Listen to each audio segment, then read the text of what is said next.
We have to talk about the Acolyte. Yeah. 4 episodes have dropped.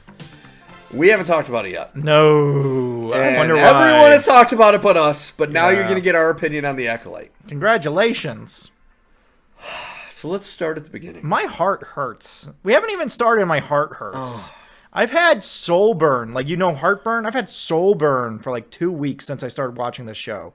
It's like every time I think about it, I get a little bit more angry. Yeah. It's definitely one of those shows where I feel a sense of peace and calm come over me when I pause it. Yeah. Or just avoid watching it. Here's my question to all of those haters out there that trash the show. Yeah. That liked Obi-Wan. Yeah, that's a good question. Like, you're trashing this show for trashing canon, which it does spectacularly. Incredibly. In ways that a lot of us never thought possible. But fucking Obi-Wan didn't do any favors. Didn't do it 1,000% better. Yeah. By destroying the first Star Wars movie. It also destroyed a not insignificant amount of canon. Yes. And it's just determination to live. So I don't understand that disconnect. Yeah. Because, okay, so episode 1 is titled Lost and Found. Yes. Okay. It begins with Trinity being killed.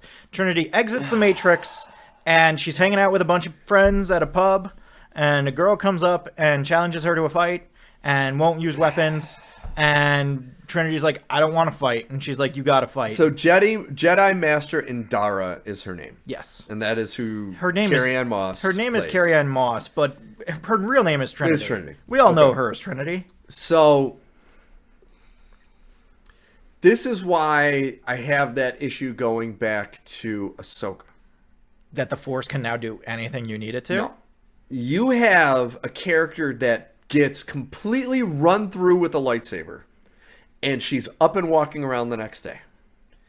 Here you have a Jedi Master that gets hit with a 3-inch blade and drops fucking dead in a second. Yeah. And she is not a former Jedi Padawan who doesn't really have a grasp of the Force anymore. This is supposedly one of the most badass Jedi Masters in the galaxy. And a tiny little... All I could think about was, you ever seen the movie Eraser with Arnold Schwarzenegger? No. Okay.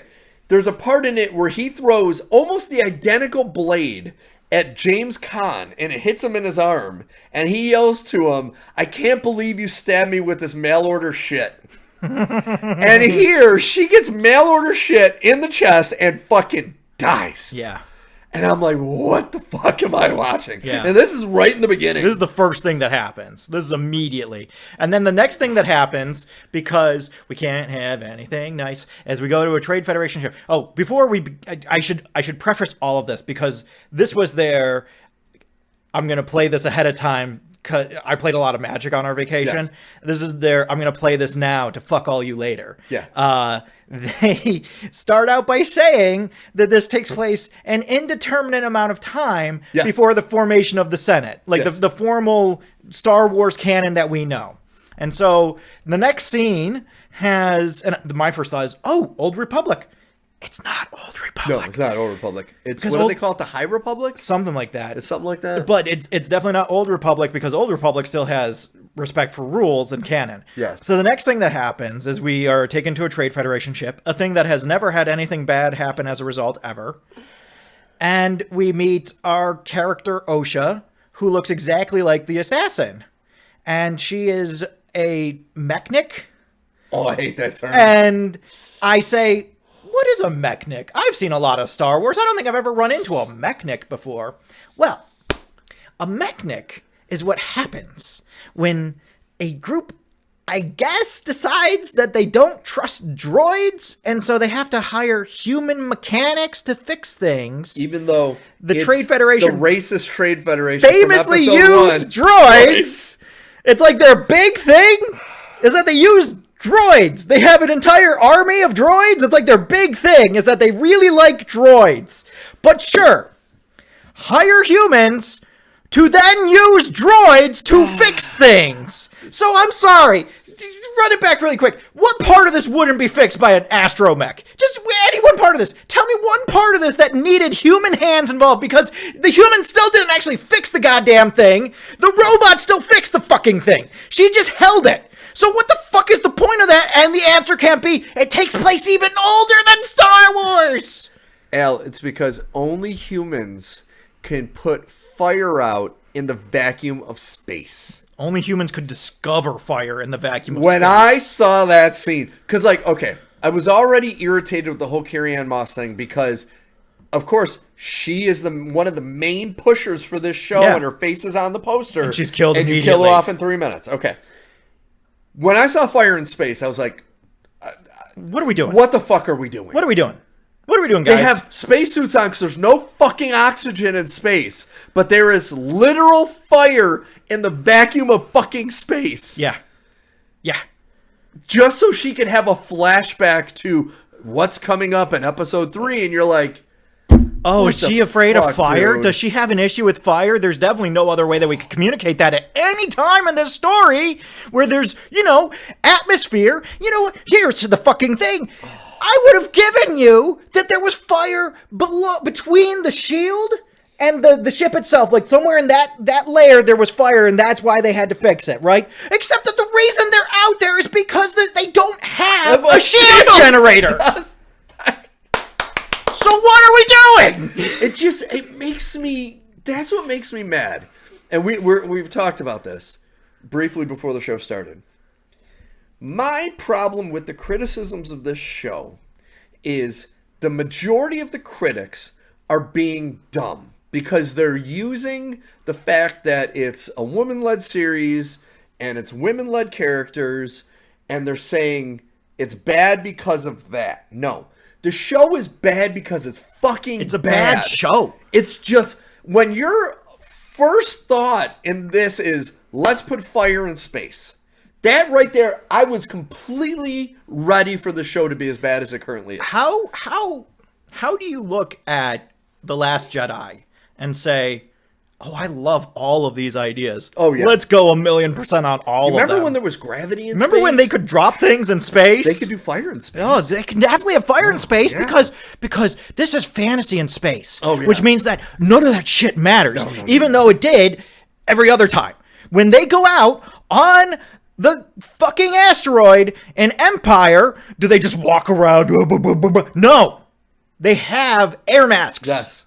Okay? Now, we do have to get over the fact that there's atmosphere on this rock, but there's also life on this rock. So it's not impossible to think that there's atmosphere somewhere on this rock, that this rock is somehow generating atmosphere. I will give you that. Yes. But you can't jump right to fire, guys. No.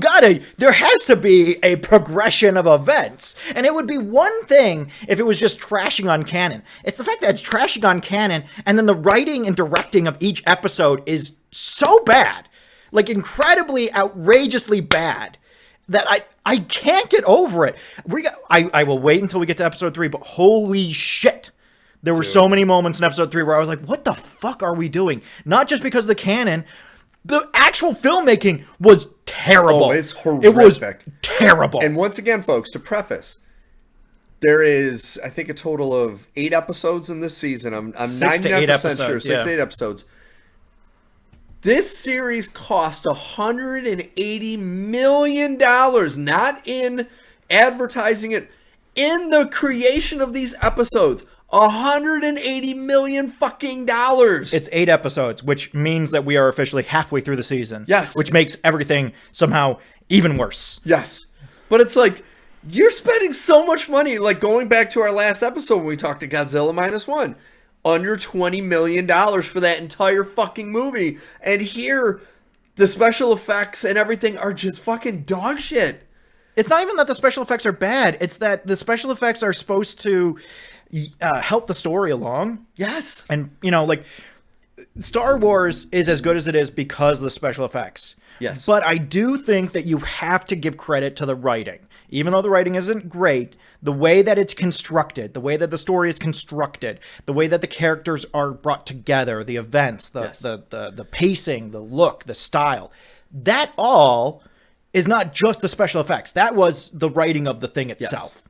And then the special effects came in and lifted all that shit up even higher. So now you have great special effects supporting a pretty decent story. And you're like, wow, look at this holy shit great thing. This doesn't want to acknowledge that Star Wars? No, that's not true. This thinks that it's smarter than all of us. Yes. This is the thing that really pisses me off. And about that this. and every interview you hear with the showrunner, Leslie Headland, she has that smug thought and where she criticizes the critics and the fans. And it's like, you got to remember 20 years ago, fans of Star Wars were ridiculed and looked at as nerds because they loved it so much. And now you're changing the thing they love and they're critical of you. And you're like, well, you don't know what you're talking about. You don't get my vision. It's like, dude, because when I look at this and it is, okay, I have no problem with series that we know, including inclusion, let's just say, with LGBTQ and female-led things. Totally okay with that. Absolutely. Look at the best episode of The Last of Us TV series. Yeah. That one is spectacular, and it's a homosexual love story. Yeah. Look at even Doctor Who. It has gotten progressively better, and it's because the acting and the writing is on fucking point. That's the difference. Look at something like Vox Machina, where there are a ton of really strong female characters and strong male characters. Yes. And the male characters, some of them are gay, some of them are pansexual, some of them are bisexual. So it runs the gamut of all these ideas. All of that stuff is here, but it doesn't fully disregard anybody who likes Dungeons and Dragons. Yeah. And say, fuck you, I'm smarter. Here, let me take your toy box and show you how to really play with this shit. And you can't just make something like this. And because it has a message, if somebody is critical of it, saying you don't know what you're talking about. No, you gotta make a good, once again, I've preached this a million times. You gotta make a good story and have the message. You can't have a message and then put a bad fucking story, and then if somebody's critical of it, being mad at them for being critical. Or saying that they're bigots because they're not being supportive of what you're trying to do. No, that's not the fucking problem. I don't give a shit that there's more female characters in this than male characters. I truly don't care. Yeah. You could have all of them be female and any male characters be droids, a la Ahsoka. I don't care. That is not my issue. In fact, one of the things that makes me happier than anything is seeing strong female characters in things. It makes me thrilled. So fucking happy. We just talked for 20 minutes about fucking Zelda. Okay? It makes me so happy when I see women being able to take the story reins themselves and do what they want to do in the story. Yes. It's so disrespectful to so many people who have devoted so much time and love and devotion to this series, this concept, this world, to then go in and say, no, you're all fucking dumb. Let me show you how to really do it. This is how you really do Star Wars. And then come in and give us not even a passable Star Wars. Like, it looks like someone tried to remake Star Wars 20 years after Star Wars without any of the in-between. Yes. So, like, if you had, like, in the way that they tried to remake Ghostbusters, or the way that they tried to remake RoboCop, or, you know, any number of other things where you had the original, then you had this long span of time, and then the remake came out. And the remake was weirdly different than the original. And you're like, wait a minute, this isn't the original. What is this? What is this Die Hard 5? What am I supposed to do with this? I don't know what you want me to do with this. That's what this is. Except that it's even worse, because during that period of time, we refined what Star Wars was. Yeah. And now somebody's coming in and saying, hey, I got new plans, and all the rules, they're still kind of vaguely here, but they're also fully gone. Yeah. And anything that you think should happen isn't going to happen because fuck you. This is my vision. This is what I want to do with Star Wars. And, okay, going back to the first episode. Yeah. So, we go to a poorly rendered Coruscant, which it just looked like shit. Especially if you look at Coruscant in the prequels. It just seemed more bustling, where this just seemed empty. Like, there were a couple ships you could see flying around, but it was like, it was just the buildings pretty much. Yeah. And here's where we meet Master Saul. Oh, I do want to, really quick, before we get to Master Saul, I do want to put one more thing in the pot. Okay. We meet Yord. We meet Yord. And his Padawan, Tassi, who is... And his Padawan! Yeah. Which I bring up because she's gone! She never again! That one scene, we're introduced to his Padawan. Yes. We're told that he is a Jedi Master who has a Padawan. This guy who, I guess, OSHA flunked out of being a Jedi, but this guy was in her class, so they know each other, and he has this, like, I want to protect you, and maybe I'm in love with you kind of thing, and he has a Padawan and all this other shit, but none of that fucking matters, because the Padawan just fucking disappears after this. Which is so weird. You know what a Padawan does? Here's a crazy idea. Do you know what a Padawan does? A Padawan learns by following their master everywhere they go and on every mission they go on. Yeah. So the fact that there will be now 2 missions in this show where Yord goes off is fully criticized by everybody, because even though we're showing him as the serious stoic character who may be a little silly at times, he is apparently just a full joke to everybody else. Yeah, they make him into an idiot, which is except for the moment where he has his shirt off because he's a jacked actor. Yeah, but that's just him being an idiot in a different way. Yeah. Put your shirt on, Yord. Yeah. But where's his Padawan? Again, Star Wars is true. Star Wars has fucking rules, guys. Star Wars has fucking rules. There are rules that we have to follow. Otherwise, everything falls apart. It becomes anarchy. Yeah. Okay? So, like, what are we doing? I still, you know what? I never even thought of that. It made me so mad. It made me so mad. It's so fucking gone. So we meet Master Saul. I have never seen Squid Games. Yeah, this is where he comes from. This is the lead actor, Lee Jong-jae. I like him. I think he's good. I don't think he's a very good actor. You don't? His delivery is just, it's not great. I like his delivery. I think that he has this kind of that same like Obi-Wan stoicism.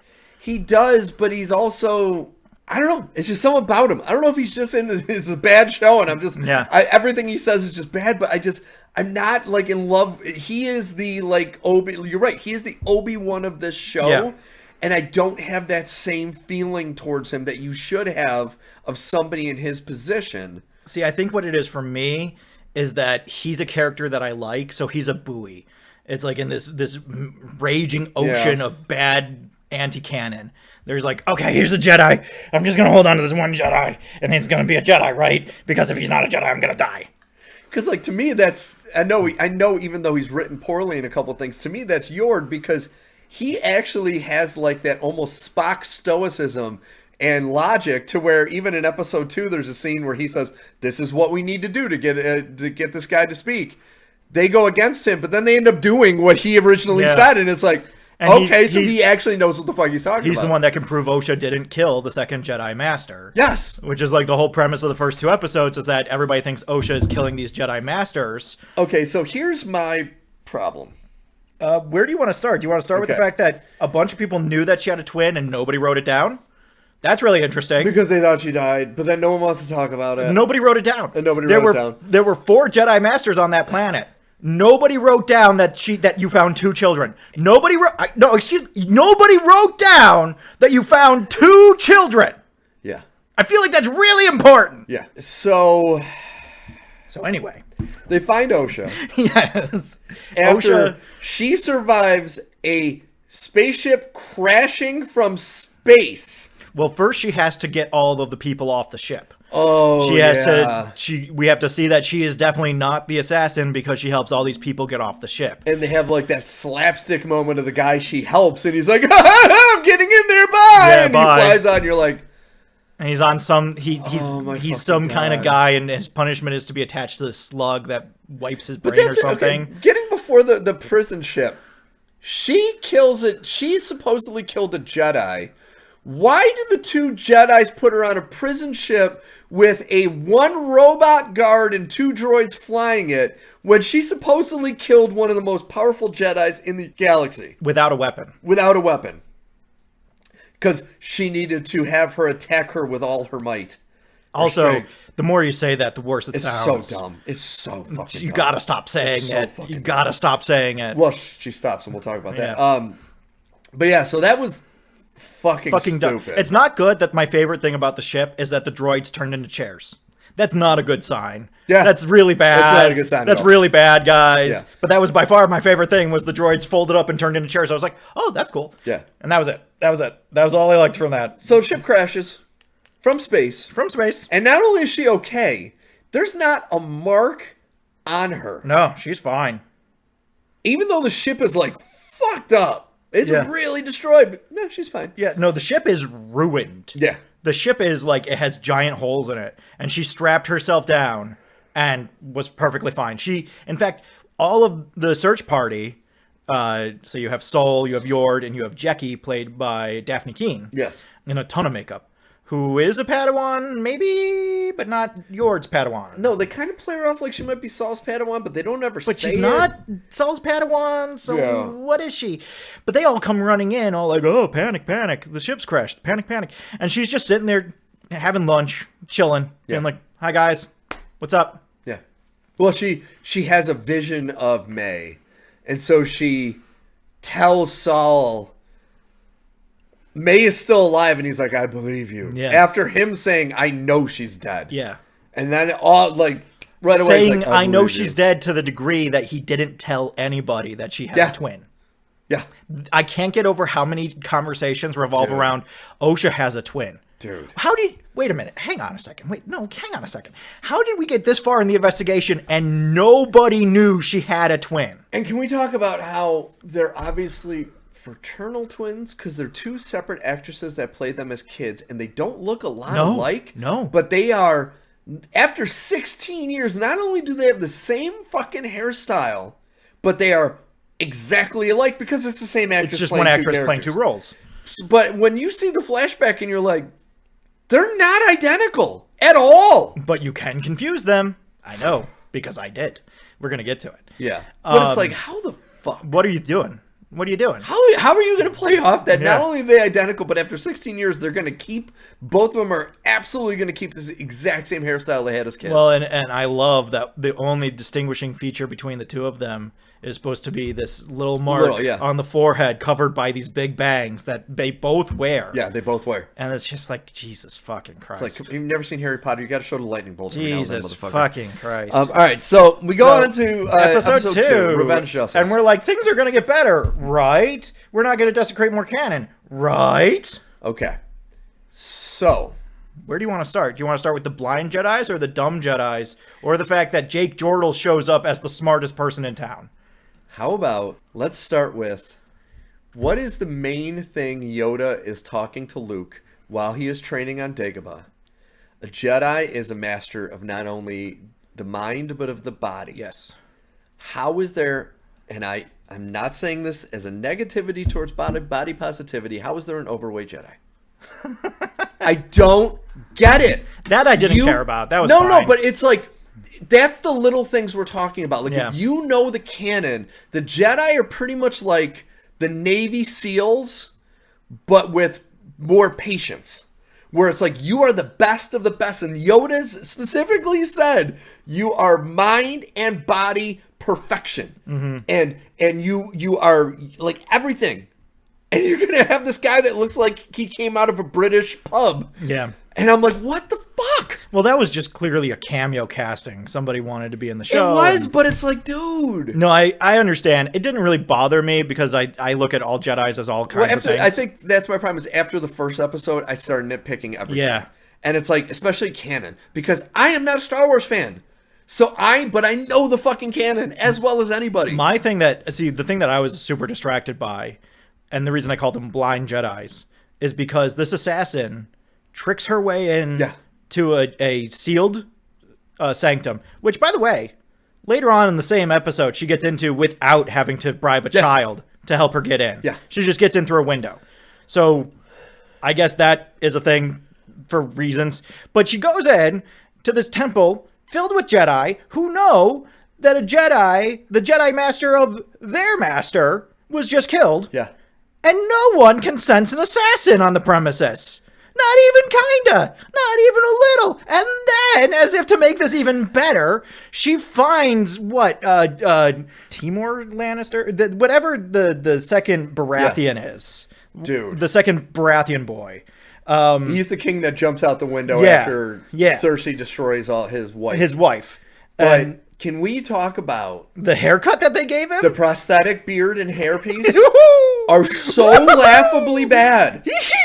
It's not good. I truly cannot think of a non-comedy movie or television show that I have seen a worse fake beard and hairpiece. It was really bad. It was shockingly, laughably bad.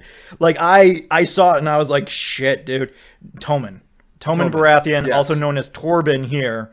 But Torben, who has a scar, and he's balding, and he has a bad mustache and beard. Oh, and my God. He just kind of floats there meditating, and then she tries to punch him, and she can't punch him because he has a force barrier. Oh, I hate the force barriers, guys. I'm getting really sick of this. They do it a lot in the first episode, and now they're going to do it a lot here, where the force can just do anything. It can just do what you need it to. And I'm just so fucking sick of that, guys. She throws knives because, that'll work. Through. That'll definitely work. And that doesn't work. Dude. So she goes back to her buddy, Jake Jordals, who is Manny. I couldn't quite place him until I heard this online, and it is 1,000% correct. He is the Asian Ezra Miller. He looks exactly like fucking Ezra Miller, especially in this show. And when I heard that and I watched it again, because I rewatched these episodes with my son, so I have watched these episodes all twice. Good for you. Holy shit, does he look like Ezra Miller? Yeah. Like, it is shocking how much he does. Manny Wakanito, who I call Jake Jordals from The Good Place. Oh, okay. He was in The Good Place. He plays the monk that okay. doesn't speak, but he's actually just a dumb idiot from Jacksonville. Okay. So when he has to sneak into heaven, they say you have to have a code name. You can't just use your regular name. And he, as a Jacksonville Jaguars fan, can't choose Blake Bortles because the entire crew says he can't be Blake Bortles. So he becomes Jake Jordals. And so I only know him as Jake Jordals. Nice. But Jake Jordals is a guy. He may be behind all of this. He may just be an idiot. We don't fucking know. I forgot something about episode 1. We'll get back to this. Yeah. It ends with the worst cliche that I'm so goddamn tired of. The master on the beach. The master on the beach with the waves. Who lights his lightsaber for no fucking reason. Okay. Yep. I just wanted to put that out there. Yep, no, back to episode 2. It's dumb as shit. Dumb as shit. Anyway, so Jake Jordals is talking to May, and they're coming up with a plan because they both serve the same master. Who may be Jake Jordals? We don't know. And the master wants her to kill the Jedis without a weapon for some fucking But reason. I guess knives count as a weapon? Or don't count as a weapon? Well, no, because they said because he said you've killed the 2 Jedis your way. You need to do the third one, the Wookiee, without a weapon. Yeah. So in the third episode, or fourth episode, he flat out says that those first 2 didn't count. Yeah. And which makes me think that he's behind all of this. But he's so much of an idiot that I'm like, but could he be? But this show is so dumb that I'm like, he could be. So they decide that they're going to poison Torben. Yeah. And so she goes to Torben and she says, the only way you will ever find absolution is to take this poison and let me kill you. And he's like, okay. And he drinks the poison. And I'm like, so what happened that he feels so guilty that he's willing to kill himself in this way? And when you go to the flashback, you're like, what the fuck are you talking about? What are you talking about? What on earth are you talking about? There had better be a major reveal in an episode or 2 that changes the tenor of everything that we've seen so far, because otherwise, this is unacceptably bad writing. Okay, so Torben kills himself. Yes. And wouldn't you know it, Osha walks into the room just as he dies. Yes. Oh, and now she gets caught. Oh, no. But Yord was following her, so it doesn't count. Okay, whatever. And then they come up with some cockamamie scheme that they're going to trap May by sending Osha to Ezra Miller's place. In her place. And yes. That, of course, fucking doesn't work. Because of course it fucking doesn't. And then Sol and May have the standoff, and May throws a bunch of dust in the air, and they lose her because they're really bad Jedi. It's like there were multiple Jedis. There were like 5 Jedis. Minimum 2 masters. Yeah. And you're right, within 20 feet. Within 20 feet of her. And she just makes a big cloud of dust, and she's gone. Yeah. And nobody knows where she is except Osha, who sees her and shoots a stunner, but misses on purpose, even though it's a stunner. And I want to give you points. Listen, I want to give you points because nobody's used a stunner since Carrie Fisher got jacked in the back by a stunner. But come on, what are we doing? Yeah. What's happening? And she's killed 2 fucking Jedi. And it's not like you would kill her if you shot her. Yeah. You're only stunning her so you can bring her in. So if you knowingly don't do that, it must be because you want her to get away. Yeah. But why would you want her to get away? That's antithetical to literally everything we've learned about you as a character. You're supposed to have this fiery hatred for your sister because she killed everybody you know. Maybe. But then this happens, and I'm just like, so what do you want me to do with this, man? What do you want me to do It's with so this? bad. You tell me one thing, and then you show me another. That's the so entire bad. thing. Every episode of this show, they tell us one thing, and then show us the exact opposite of that. Yeah. And you're just left being like, so what the fuck is the point of any of this? None of it matters, because you tell me one thing, and then show me something else. Yeah. You tell me that only this one way will work, and then you show me another way working. Yeah. And on top of all of that, you take all of the Star Wars canon that I know, and you say, fuck you, none of this matters. You can now see the Force. I'm going to punch you. Yeah. I'm going to punch you so fucking hard because you so clearly don't get it. And the only way I can think to jog your brain is like an idiot in a 1930s movie where you have to slap his buddy to get him to come to his senses. And I'm almost thinking we should talk about episode 4 first, because the ending of this episode leads into that one where 3 is kind of an offshoot. 3 is just kind of an offshoot. Yeah.